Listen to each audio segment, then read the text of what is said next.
Assalamualaikum warahmatullahi wabarakatuh. Perkenalkan, nama saya Lu'ai Aulani dengan NIM 1254011016, Prodi Bimbingan Konseling Islam, Fakultas Dakwah dan Komunikasi.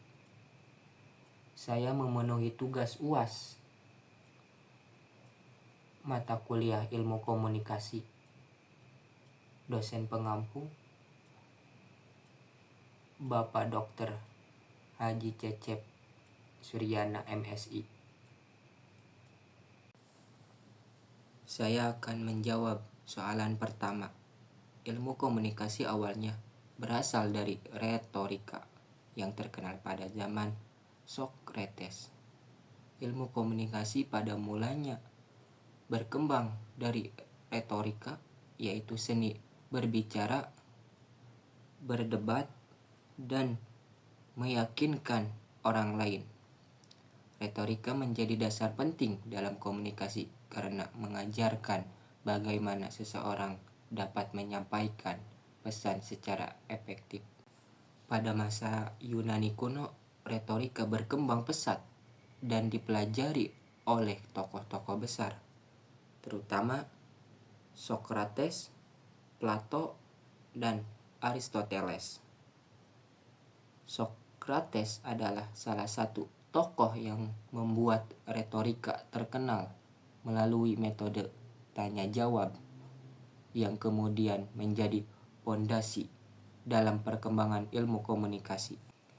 Soalan kedua, perkembangan ilmu komunikasi sebelum masa prasejarah.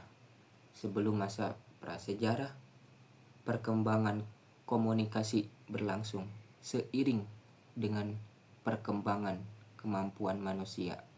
Pada tahap ini, manusia belum mengenal tulisan, sehingga komunikasi dilakukan melalui beberapa tahap. Tahapan pertama, isyarat dan gerak tubuh. Yang kedua, tahap suara alamiah. Tahap ketiga, simbol dan tanda. Tahap keempat, bahasa dan lisan awal. Soalan ketiga, perkembangan bahasa lisan pada masa Cro-Magnon dan Neanderthal. Pada tahap ini, manusia mulai menggunakan bahasa lisan sebagai saran komunikasi utama.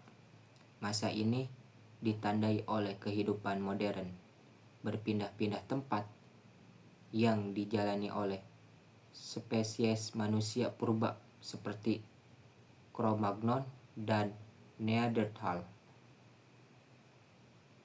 Kedua spesies ini memiliki otak yang lebih berkembang sehingga mampu menghasilkan suara dan kata-kata sederhana, berkomunikasi dalam kelompok untuk berburu dan bertahan hidup, menyampaikan informasi tentang makanan, bahaya, dan lokasi,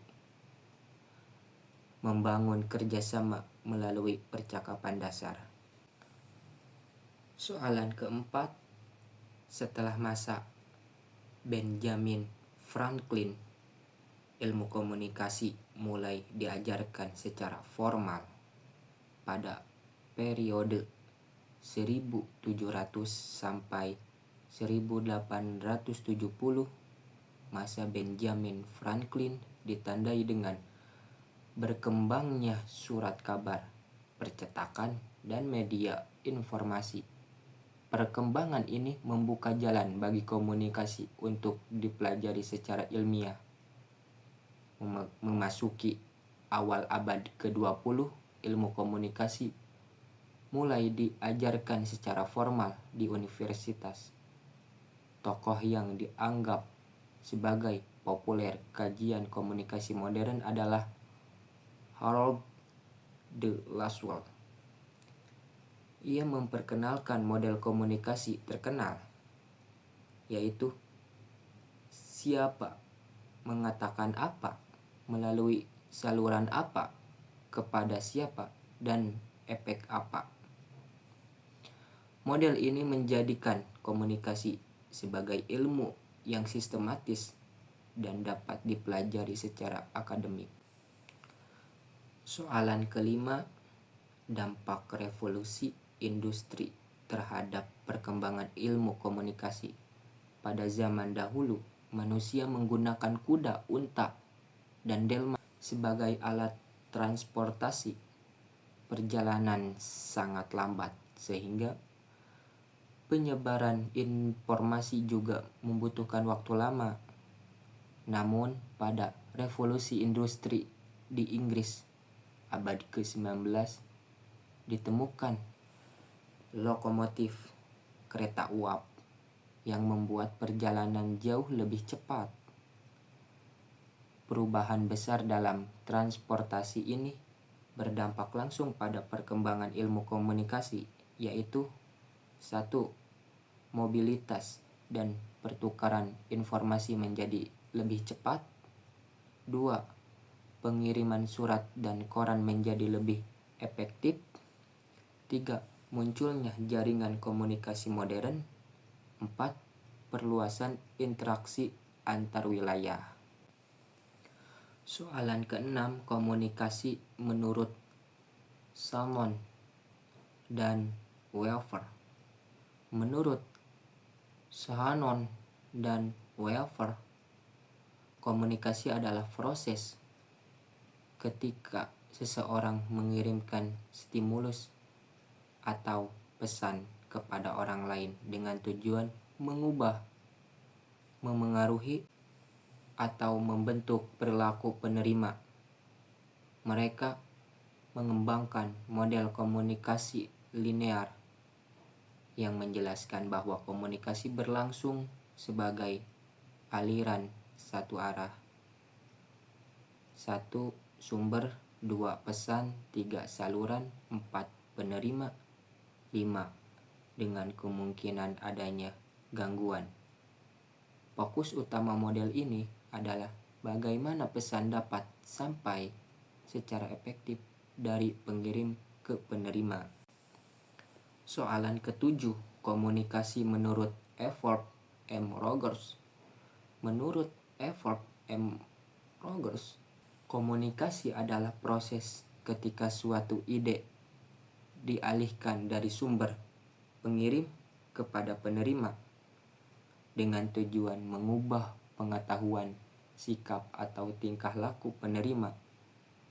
Rogers menekankan bahwa komunikasi bersifat proses perubahan, mengharuskan penerima memahami ide yang disampaikan, bertujuan menghasilkan perubahan perilaku. Konsep ini sering digunakan dalam teori difusi inovasi, yaitu bagaimana ide itu inovasi menyebar dan diterima oleh masyarakat. Soalan ke-8, komunikasi sebagai tindakan satu arah. Pernyataan bahwa komunikasi satu arah berlangsung secara diadik karena ada timbal balik tidak tepat. Karena komunikasi satu arah, pesan bergerak dari pengirim ke penerima, tidak ada timbal balik. Contohnya TV, radio, pengeras suara, pengumuman. Terus ada komunikasi diadik, terjadi antar dua orang, selalu ada timbal balik, prosesnya dua arah bukan satu arah. Nah, jadi komunikasi satu arah tidak sama dengan komunikasi diadik yang memiliki hubungan timbal balik dan komunikasi dua arah. Soalan ke-9, pengertian komunikasi menurut Kurt E. Hovland. Menurut Kurt E. Hovland, komunikasi adalah proses ketika seseorang menyampaikan perangsang stimulus kepada orang lain dengan tujuan mengubah tingkah laku, sikap, atau respon orang tersebut. Hovland menekankan bahwa komunikasi memiliki tujuan memengaruhi penerima. Pesan yang diberikan berfungsi sebagai stimulus. Efek komunikasi terlihat dari perubahan perilaku atau sikap penerima. Ia fokus pada komunikasi persuasif, terutama dalam konteks psikologi sosial. Hoffman juga dikenal sebagai tokoh penting dalam kajian perubahan sikap, efektivitas pesan, dan reaksi penerima terhadap stimulus komunikasi. Soalan ke-10. Komunikasi linear kurang cocok untuk tatap muka dan masuk ke konsep komunikasi sebagai interaksi. Komunikasi linear adalah komunikasi yang berjalan satu arah, yaitu sumber, pesan, dan penerima.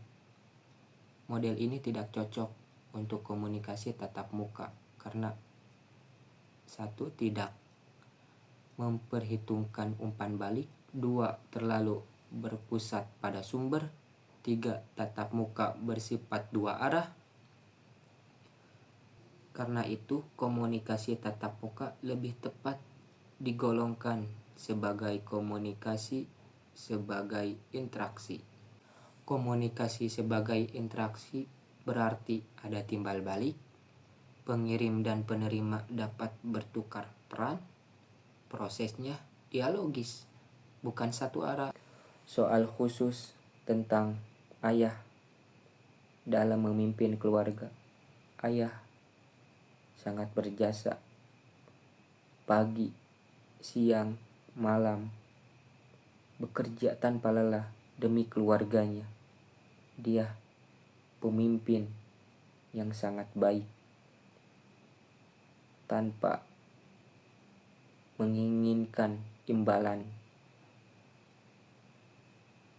Terima kasih ayah telah mendidik saya, dan mudah-mudahan sehat selalu, dipanjangkan umurnya. Sekian dari saya.